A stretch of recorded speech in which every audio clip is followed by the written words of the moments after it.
को छोड़ देती है, बाकी सबको निचोड़ देती है। अच्छे दिन की लूट ने भारतीयों के बजट का बजट बिगाड़ दिया है। एक तरफ देश के लोगों की आमदनी कर दी कम और दूसरी तरफ बेतहाशा महंगाई का दे दिया गम। रोज petrol, diesel, gas, CNG, PNG रोज दाम बढ़ाते हैं और देश की जनता को तिल तिल कर तड़पाते हैं।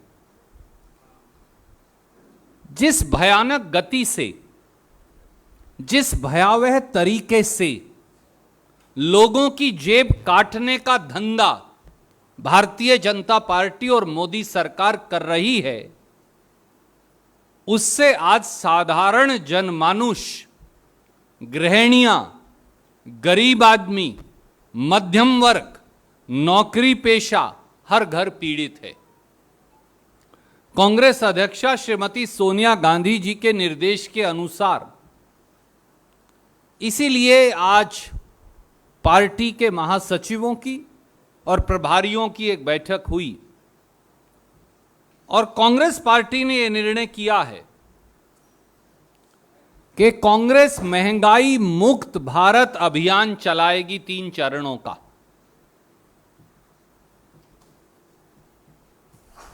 To put it very, very briefly in English,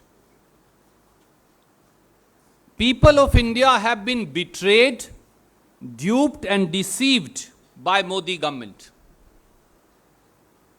People of India are feeling let down by a government that they voted to power, both in the center as also in the 4 states. After keeping the prices of petrol, diesel, gas, pipe natural gas and CNG unchanged for 137 days, after promising free cylinders to people of India, particularly people of Uttar Pradesh, in last 1 week has been a week of nightmare and scare for the budget of every household. Every day increase in the price of petrol, diesel, gas cylinder, PNG, CNG has proved the dictum vis-a-vis the Modi government. Fleece the people, fill the coffers, and finally dupe and deceive them. साथियों, मोदी सरकार ने आज पिछले 5 दिनों में चौथी बार petrol और diesel के दाम 80 पैसा प्रति लीटर प्रतिदिन बढ़ाए हैं। 5 दिनों में पेट्रोल और डीजल के दामों में 3 रुपया 20 पैसे प्रति लीटर की बढ़ोतरी हुई है। कुछ चौंकाने वाले तथ्य इस देश के समक्ष रखना अब देश की भी मजबूरी हो गया है। पहला तथ्य, मई 2014 में जब मोदी जी ने सत्ता संभाली तो पेट्रोल पर एक्साइज ड्यूटी 9 रुपया 20 पैसे लीटर थी और डीजल पर एक्साइज ड्यूटी मात्र 3 रुपया 46 पैसे प्रति लीटर थी। पिछले 8 सालों में मोदी जी ने डीजल पर एक्साइज ड्यूटी 531% बढ़ाई है और पेट्रोल पर एक्साइज ड्यूटी 203% बढ़ाई है। याद करिए, जब सरदार मनमोहन सिंह जी कांग्रेस की सरकार में कच्चा तेल $108 से $140 प्रति बैरल था, तो पेट्रोल का दाम था 71 रुपया 41 पैसे प्रति लीटर और डीजल का दाम था 55 रुपया 49 पैसे प्रति लीटर। अब फिर $108 प्रति बैरल पहली बार भाव हुआ है, तो पेट्रोल का दाम है 98 रुपया 61 पैसे प्रति लीटर और डीजल का भाव है ₹89.87 प्रति लीटर। दूसरा चौंकाने वाला तथ्य, मोदी सरकार ने 8 साल में देशवासियों आपकी जेब से 26 लाख करोड़ रुपए की लूट की है। यह चार्ट मैं आपको भेज रहा हूं। 26 लाख करोड़ रुपया जनता की जेब काटकर भारतीय जनता पार्टी की सरकार ने अपना खजाना भरा है। और यह केवल कागज नहीं, इसका सबूत भारत सरकार के पेट्रोलियम मंत्रालय का यह कागज मैं आपको भेज रहा हूं, जहां 2014-15 से 21-22 तक ए और बी का आप टोटल यहां देखेंगे तो आपको हर साल उन्होंने कितना पैसा पेट्रोल और डीजल से कमाया वो यहां नजर आएगा। यह कागज मैं सबूत के तौर पर आपको भेज रहा हूं। तथ्य नंबर 3, अगर पिछले 2 साल लॉकडाउन, कोरोना महामारी, केवल उसकी बात करें तो पिछले 2 साल के अंदर ही मोदी सरकार ने 29 रुपया पेट्रोल के भाव और 27 रुपया 58 पैसे डीजल के भाव बढ़ाए, केवल 2 साल में, लॉकडाउन में। चौथा तथ्य, अगर आप सही मायनों में देखें, कांग्रेस के समय रेट कम क्यों था? 71 रुपया और 55 रुपया क्यों था पेट्रोल और डीजल का भाव? आज 100 रुपया क्यों छू रहा है? उसका कारण है, और उसका कारण मैं आपके समक्ष आज तथ्यों के साथ रखता हूं। कांग्रेस की सरकार में 2011-12 में पेट्रोल, डीजल, गैस पर सब्सिडी थी 1,42,000 करोड़। मैं लिखकर भेज रहा हूं। 2012-13 में यह सब्सिडी बढ़कर हो गई 1,64,387 करोड़।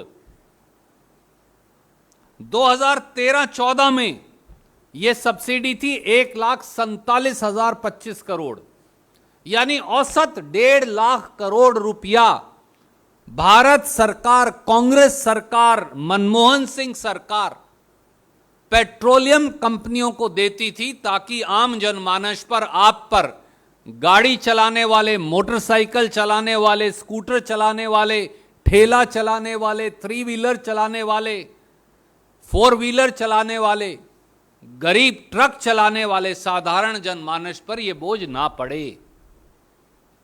मोदी जी ने क्या किया? सब्सिडी ही काट दी। 2016-17 में 1,47,000 करोड़ से कम करके सब्सिडी हो गई 27,000 करोड़। 2017-18 में 28,000 करोड़। 2018-19 में 43,000 करोड़। 19-20 में और 20-21 में, 19-20 में 26,000 करोड़ और 20-21 में 11,000 करोड़। 1,50,000 करोड़ रुपया जो कांग्रेस की सरकार आपके पेट्रोल, डीजल और गैस की सब्सिडी का देती थी, आज वो 11,000 करोड़ रह गया है। और इस साल के आखिर तक वो भी खत्म हो जाएगा, क्योंकि रेट बढ़ाकर वो भी आपकी जेब से लूटने वाले हैं। ये है साथियों चौथा तथ्य।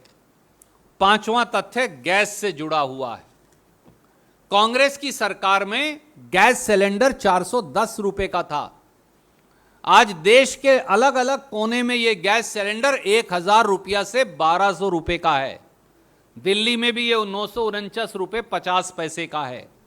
8 साल में मोदी जी ने 410 रुपए के गैस सिलेंडर पे 539 रुपए 50 पैसे बढ़ाए हैं। जो सिलेंडर हम 410 का बेचते थे, मोदी जी ने उस पे 539 रुपए 50 पैसे तो दाम बढ़ाए हैं।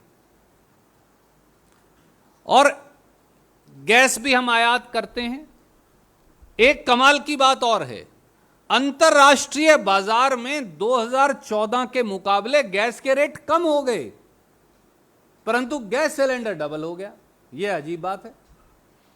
मैं इसलिए आज वो रेट ही ले आया आपके लिए। एलपीजी प्राइस जो हैं सऊदी अरामको जो काम है वो डिसाइड करती हैं इंटरनेशनल, जैसे ब्रेंट क्रूड है ऐसे ही। 2012-13 में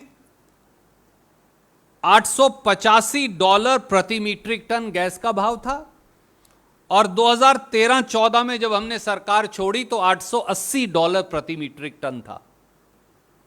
आज वही गैस का भाव है $769 प्रति मीट्रिक टन, पर 410 का सिलेंडर अब 1000 को पार कर रहा है। और छठा तथ्य, यही हाल पाइप्ड नेचुरल गैस जो अधिकतर शहरों में है, और सीएनजी जिससे आपकी छोटी छोटी कारें, ऑटो, टैक्सी और बसेस चलती हैं, उसका है। मई 2014 में पीएनजी पाइप नेचुरल गैस जो हम घरों को देते थे उसका रेट था ₹25.50 प्रति SCM, जो यूनिट है मेजरमेंट का। आज वो रेट है ₹36.61 प्रति SCM, यानी 44% बढ़ा दिया। सीएनजी जिससे आपका ऑटो, गाड़ी, टैक्सी, बस चलती हैं, उसका रेट दिल्ली में मार्च 2014 में था ₹35 पर प्रति किलो। आज वो ₹67 से लेकर और ₹80 प्रति किलो तक है, यानी 88% रेट बढ़ गया। अगर ₹31 का ये इजाफा भी मान लूं मैं, जो कम से कम है, तो एक साल में केवल सीएनजी के अतिरिक्त पैसे जो आप देते हैं वो 8,000 करोड़ है, यानी 64,000 करोड़। 26 लाख करोड़ पेट्रोल डीजल, 64,000 करोड़ अकेले सीएनजी से वसूल लिए। ये है, इसलिए कांग्रेस पार्टी ने श्रीमती सोनिया गांधी जी के निर्देश पर आज निर्णय किया है कि हम महंगाई मुक्त भारत अभियान 3 चरणों में चलाएंगे। उसका पहला चरण होगा 31 मार्च को 11 बजे पूरे देश में।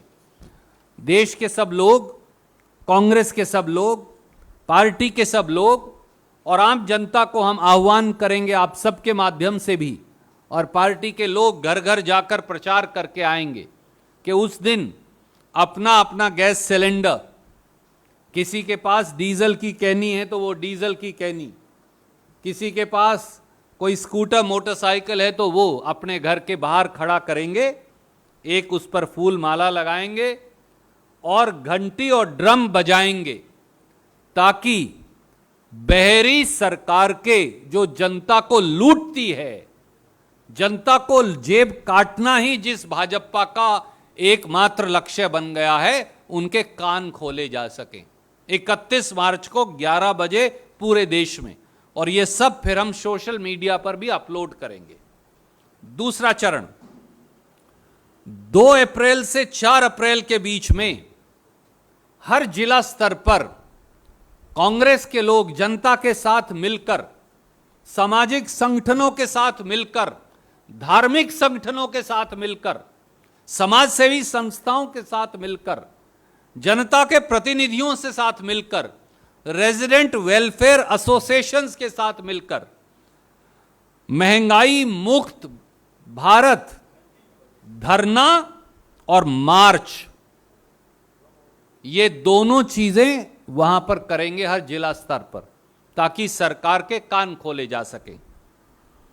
7 अप्रैल को इसी प्रकार हर प्रांतीय हेडक्वार्टर पर कांग्रेस के लोग, अग्रिम संगठनों के लोग, यूथ कांग्रेस, एनएसयूआई, महिला कांग्रेस, सेवा दल के लोग, समाज सेवी संस्थाओं के लोग, धार्मिक संस्थाओं के लोग, रेजिडेंट वेलफेयर एसोसिएशन के साथी, वो सारे साथी जो जैसे रेलवे पैसेंजर्स यूनियन है, बस पैसेंजर्स यूनियन है, ऑटो यूनियंस हैं, इन सब के साथ मिलकर हम प्रांतीय स्तर पर हर स्टेट हेडक्वार्टर पर महंगाई मुक्त भारत मार्च और धरना, ये दोनों हम करेंगे, ताकि सत्ता के अहंकार में डूबी सरकार, वोट लेकर जनता को धोखा देने वाली सरकार, सुरसा जैसी, दैत्य जैसी महंगाई जो मुंह बाए खड़ी है, उसके आगे कुंभकर्ण की नींद में सोई सरकार, उसके कान और आंख दोनों खोले जा सके। कोई प्रश्न आप पूछना चाहें पहले इस विषय पर, फिर किसी और विषय पर, आपका स्वागत है। ये कागजात हम आपको भेज रहे हैं। यस।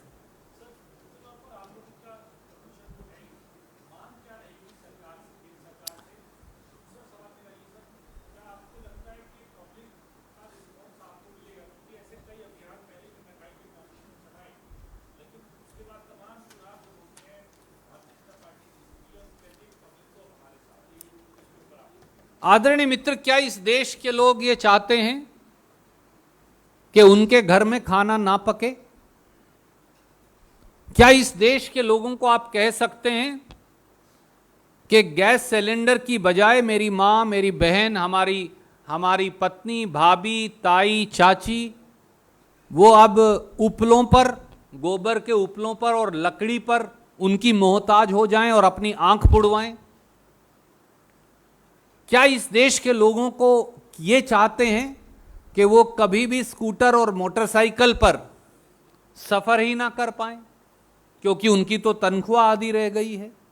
क्या इस देश के लोग ये चाहते हैं कि छोटी सी गाड़ी अगर कोई नौकरी पेशा या मध्यम वर्ग का व्यक्ति खरीद लेता है तो वो अपनी गाड़ी में पेट्रोल, डीजल या सीएनजी का सिलेंडर जो लोग लगवा लेते हैं वो भी ना लगवा पाएं, पेट्रोल और डीजल ना भरवा पाएं? किसी को देश की आवाज बनना है, किसी को देश की पुकार उठानी है, किसी को देश की पीड़ा उजागर करनी है, किसी को केवल साजो सज्जा, सल्तनत, सत्ता का मजा भी उठाना है। कांग्रेस ने पहला रास्ता चुना है। हम देश के लोगों की पुकार, मांग, पीड़ा उजागर करेंगे ताकि 140 करोड़ देशवासियों की पीड़ा को, गरीबों की पीड़ा को, मध्यम वर्ग और नौकरी पेशा लोगों की पीड़ा को, सैलरीड क्लास, आप जैसे, मेरे जैसे मध्यम वर्ग के लोगों की पीड़ा को सरकार सुनकर भी अनसुना ना कर दे। क्योंकि अगर संघर्ष नहीं करेंगे, आज वोट नहीं पड़ रही, आज चुनाव नहीं हो रहा, आवाज अगर नहीं उठाएंगे तो फिर जुल्म सहते रहेंगे, सहते रहेंगे, सहते रहेंगे कब तक? और हमारी मांग बड़ी सीधी है, ये सब रोल बैक किया जाए। अगर कांग्रेस की सरकार $108 प्रति बैरल से $140 प्रति बैरल का पेट्रोल और डीजल खरीद कर 71 रुपया पर पेट्रोल और 55 रुपया पर डीजल बेच सकती है, सब्सिडी दे सकती है, जिसके आंकड़े मैंने दिए, तो मोदी सरकार उस सब्सिडी से अपनी जेबें क्यों भर रही है? बात इतनी। Yes sir.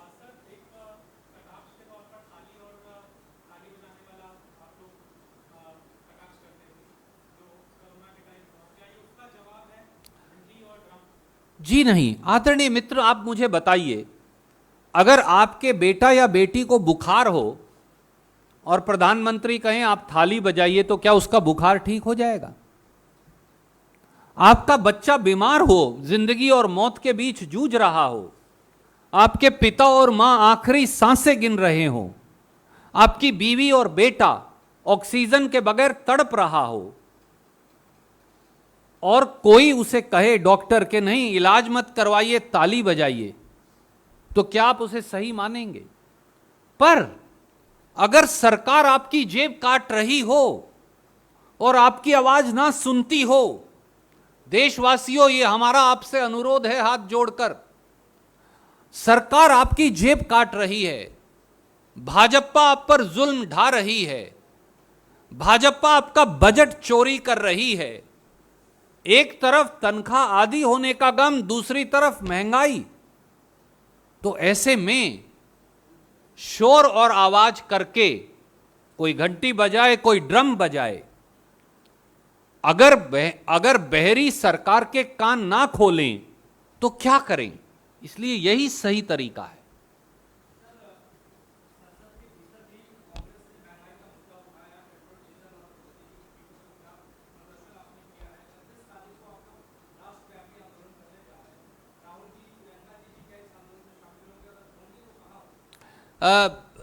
दोनों अपने अपने तरीके से जहां जहां पार्टी के लोग आंदोलन कर रहे होंगे, राहुल जी, प्रियंका जी भी शामिल होंगे, क्यों नहीं? सब लोग, कांग्रेस का हर नेता, हर कार्यकर्ता, कांग्रेस का हर वोटर, कांग्रेस का हर सिंपैथाइजर, कांग्रेस की विचारधारा में विश्वास रखने वाला हर व्यक्ति, देश में विश्वास रखने वाले हर व्यक्ति को आह्वान है, ये वोट और चुनाव का समय नहीं, ये लोगों की जिंदगियां बचाने का समय है। और आइए, चाहे आप हमसे भिन्न विचारधारा के हों, चाहे आप हमको वोट, आपने हमें वोट ना दी हो, चाहे आपका हमारा वैचारिक मतभेद हो, पर आइए देश के लिए इकट्ठे हो जाइए। और इस आंदोलन में, जो एक जन आंदोलन है, हमारा आंदोलन नहीं, महंगाई मुक्त भारत अभियान है, ये कांग्रेस का अभियान नहीं है, आइए इसमें जुड़ जाइए। Thank you. Yes sir, sorry, I didn't see you.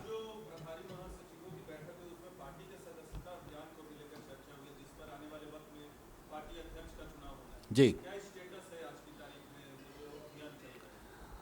सब महासचिव गणों ने अपनी अपनी रिपोर्ट दी और मैं आपको ये कह सकता हूं कि बहुत सेटिस्फैक्टरी तरीके से, बड़े तसल्ली बख्श तरीके से, और अगर एक अंग्रेजी का लफ्ज़ है प्लेजेंट सरप्राइज, जिस तरह से हमारी सदस्यता बढ़ी है, मैं उसका आंकड़ा अभी देना उचित नहीं रहेगा क्योंकि अभी मेंबरशिप चल रही है और ये संगठन प्रभारी महासचिव का अधिकार क्षेत्र भी है और चुनाव जो हमारी कमेटी है उसका अधिकार क्षेत्र है।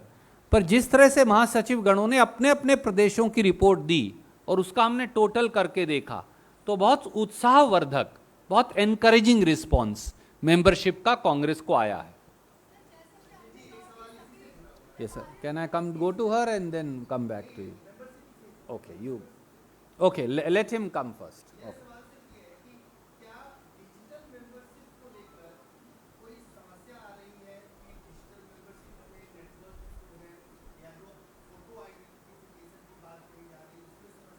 मुझे नहीं लगता जी, मुझे नहीं लगता कि कोई इस प्रकार का इशू आ रहा है। हाँ, अगर किसी गांव में सिग्नल नहीं आता तो उसका कोई कांग्रेस की ऐप का तो वो कसूर नहीं है, वो तो भारत सरकार के नेटवर्क में गड़बड़ है, तो कहीं कहीं है ये समस्या।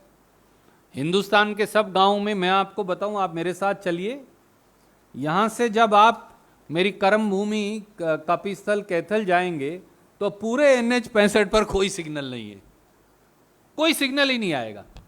अब स्वाभाविक है वहाँ समस्या आएगी, तो जहां समस्या आ रही है वहां पेपर मेंबरशिप भी परमिटेड है, तो कोई दिक्कत की बात नहीं है। Ma'am,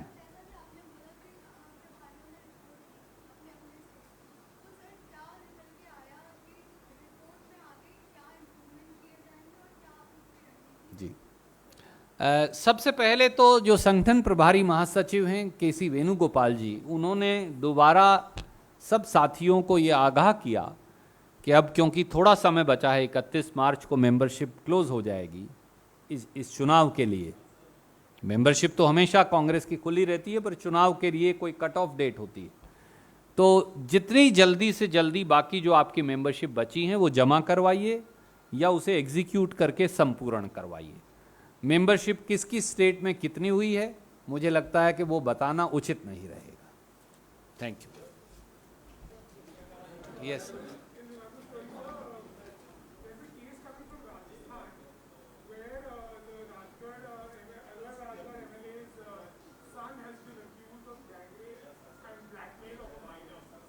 I assure you, my friend, and I want to assure everybody else, howsoever high you may be, Congress party will not protect singers of the world. You cannot, in the Congress party, trample upon farmers and then remain Minister of State for Union, Minister of State for Home, and then cohabit with Modi ji and Amit Shah ji. We will take, as per law and investigation, most stern action, irrespective of who the accused may be.